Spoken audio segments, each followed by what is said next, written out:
नाम है श्री राम ठाकुर। हम मुजफ्फरपुर से आए हुए हैं।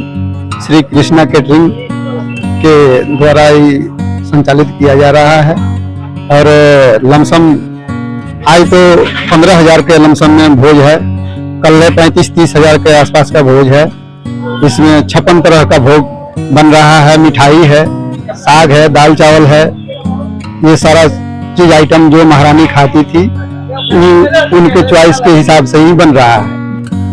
तो यहाँ आपको लाल गुलाब जामुन है, मिठाई है, खाना है, सब्जी है, चटनी है, साग है। कितने रंग का मिठाई जी? मिठाई कितने प्रकार का है? यही 5-6 तरह का है मिठाई। और है 5-6 तरह का चटनी होगा, 5-6 तरह का साग होगा और दाल चावल सब्जी, दही चूड़ा, पूरी, खीर, हर चीज का यहाँ मतलब उपलब्धि है जी। 16,000 तक का है और कल्ले है 30-35 हजार तक का टारगेट चल रहा है। खाना बन रहा है इतना लोगों में।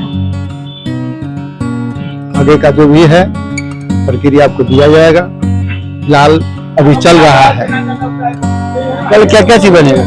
कल तो दाल चावल सब्जी, पूरी, तसमाई, खीर, दही चूड़ा, हर चीज का उपलब्धि है। साग है और ये सब चीज बनेगा। 56 भोग की मतलब जो भी महारानी जी का भोज था, खाती थी, वो भोज में जनरल लोगों के लिए उपलब्ध कराया गया है।